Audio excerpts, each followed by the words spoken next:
Oi pessoal, hoje eu vou falar sobre Sim, do Thomas Bernhard.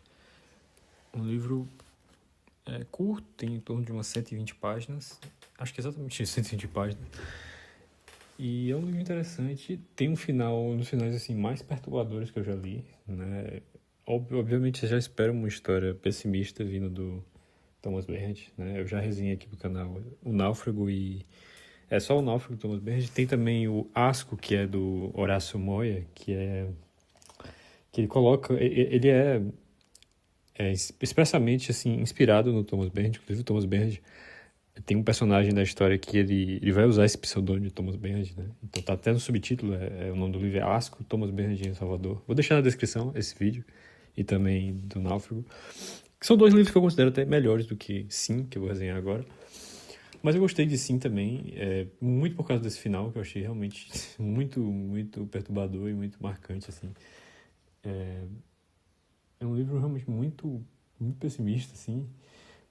O estilo típico do Thomas Bernhard, né? Um parágrafo só, o livro inteiro. Um narrador misantropo, pessimista, que odeia a Áustria, que acha a maioria das pessoas medíocres, maldosas. Mas é engraçado, ele fala todas essas atrocidades e você não consegue parar de ler, sabe? É interessante esse estilo, né? Que é um parágrafo só, você fica com vontade de realmente de passar as páginas e acompanhando, mesmo ele se repetir, tem esse estilo meio repetitivo, né? Assim, tem 120 páginas aqui, mas ele fala várias vezes, assim, que ele... Eu nem comecei a falar do enredo, né? Empolguei aqui falando em geral, mas falando do enredo, né? É a história desse narrador que ele é cientista e ele quer fazer uma pesquisa e aí ele vai se isolar no interior da Áustria, vai comprar uma casa pequena lá que estava em ruínas e quer ficar isolado lá pensando, só que ele acaba entrando em depressão e não consegue desenvolver esse trabalho dele. Ele fala que é um trabalho sobre anticorpos e aí ele compra essa casa de um cara chamado Moritz, que é um cara que mora ali na região e acaba ficando amigo dele. Ele mora, acho que tá há mais de 10 anos nesse canto. E aí ele fica amigo do Moritz e toda vez que ele fica assim muito tempo sem ter contato com nenhuma pessoa e ele quer desabafar com alguém, ele vai conversar com esse Moritz. E aí um dia ele vai conversar com o Moritz e aí o Moritz diz que ele tá lá desabafando, já fazia 3 meses que ele estava em casa, sozinho. E aí o Moritz diz que tá chegando os suíços. Ele fala que os suíços estão chegando, né? Eles chegaram lá na casa dele, né? Só que o narrador não sabia, e o narrador, a gente não sabe qual é o nome dele, né? Ele fica curioso, assim, porque o Moritz nunca tinha mencionado esses suíços, que na verdade é um suíço e uma persa, né? Que a persa é a mulher desse suíço. E eles compraram, né? O suíço comprou uma casa do Moritz, e aí é muito estranho, porque aí ele vai contando isso ao longo do livro, né? Eu não vou dar spoiler do desfecho disso, né? Mas ele compra essa casa e é uma casa muito ruim. E esse engenheiro era rico. Ele projetou usinas em vários lugares do mundo. Aí ele tem fotos com chefes de estado, da rainha da Inglaterra, eu acho, sei lá, da Venezuela, enfim.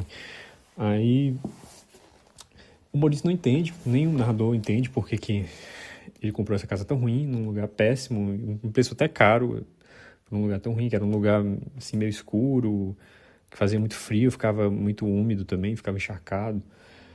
E essa mulher dele é muito estranha, porque ela não fala nada o tempo todo, ela fica só, parece que tá ausente do lugar.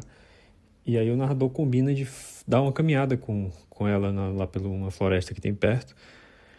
E parece que ela já é uma senhora, assim, acho que ela tem uns 50, 60 anos, porque ele fala que ela já tá há 4 décadas, parece, com o suíço. Ela deve ter em torno de uns 50, 60 anos, acho que uns 60 anos. Mas esse narrador também, que a gente também não sabe qual é a idade dele, se eu não me engano ele não fala mais ou menos quanto é a idade dele. E aí ele conversa, na primeira caminhada ele não fala nada, mas ele achou muito interessante, assim, como ele estava muito tempo sem falar com ninguém, né, sem ter contato com mais ninguém além do Moritz, e além assim, de uma... Pessoas que moram ali no local, né, moram nas proximidades, que moram tem uma hospedaria também, que também é um restaurante, mas ele detesta a dona do restaurante, que ela é muito... Ela fica... ela acha uma pessoa medíocre, ele acha ela uma pessoa medíocre, assim, ela fica só prestando atenção na conversa dos outros, fica julgando os outros, enfim. Aí ele acha interessante essa caminhada com a Pérsia, aí ele marcam outras caminhadas e o suíço não tá nem aí, ele viaja. Enfim, aí eu não vou contar por que que ele comprou essa casa tão ruim, né, pra Pérsia, que é isso aí vai sendo revelado só no finalzinho do livro, né?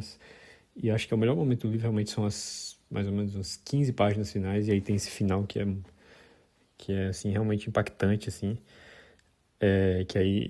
que tem a ver com o título do livro, né? Sim, né? Que isso é revelado realmente ao final, ao contrário de O Náufrago, que o título do livro já é revelado assim, já no começo da história, a gente já entende por que o nome do título o nome do livro é Náufrago. Eu achei Náufrago melhor, né, como eu comentei lá no começo, eu acho que é um livro mais... O narrador é mais interessante, né? O Náufrago é uma história de três músicos que um acaba se matando, e aí o narrador, né, que é amigo desse que se matou, fica refletindo sobre os efeitos que o terceiro músico, que era um trio de amigos, né, que é o Glenn Gould, um pianista famoso, teve sobre a vida dos dois, né? De como o narrador conseguiu sobreviver ao contato com o gênio, à convivência com o gênio, toda a inveja né, a presença brilhante, todo o talento do gênio acaba ofuscando, né, os outros. Ele consegue sobreviver, o narrador, ele diz como ele conseguiu, e fala como o seu amigo, fica refletindo como o seu amigo não por que ele não conseguiu, né, sobreviver a essa presença do gênio. Ele realmente acha que ele se matou por causa desse contato com o gênio. Só que não foi imediatamente, foi tipo 20 anos depois. Tentou outras coisas, mas ele acha que foi esse contato que realmente destruiu, né, o seu amigo. É um livro muito interessante, realmente. O Náufrago é um dos meus livros, sim, meus livros preferidos. Mas enfim, voltando aqui para Sim, o narrador não é tão interessante assim, não é uma história tão... não é tão claro assim desde o início. O Náufrago, desde o início, já fica claro sobre o que vai ser tratado o livro e tal.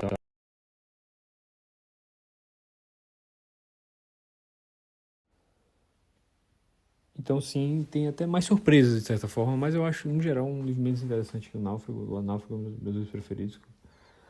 É, mas foi o único que eu li de ficção, né, do Thomas Benjamin, além de... Foram só esses dois, mas eu também li de não ficção, meus prêmios, não li todo, li uns pedaços, é bem interessante também, que fala sobre quando ele foi receber alguns prêmios e ele ganhou, né? Ele estava interessado em receber o dinheiro do prêmio, mas ele não gostava das pessoas que organizavam a premiação e aí ele meio que desprezava essas pessoas e mostra essas situações. O que ele fez com o dinheiro também é interessante. E também tem A Origem, que eu comecei a ler também, que são meio que 4 ensaios autobiográficos, também é bem interessante.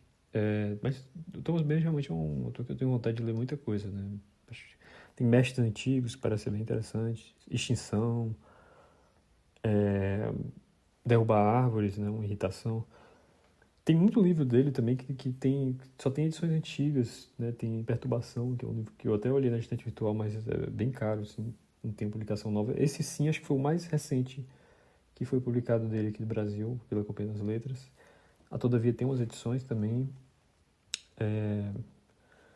Mas é isso, pessoal. Eu recomendo muito e recomendo muito que leiam Thomas Bernhard, até porque é importante as editoras perceberem esse interesse dos leitores e fazer novas edições dos livros. Então é isso, pessoal. Até a próxima resenha.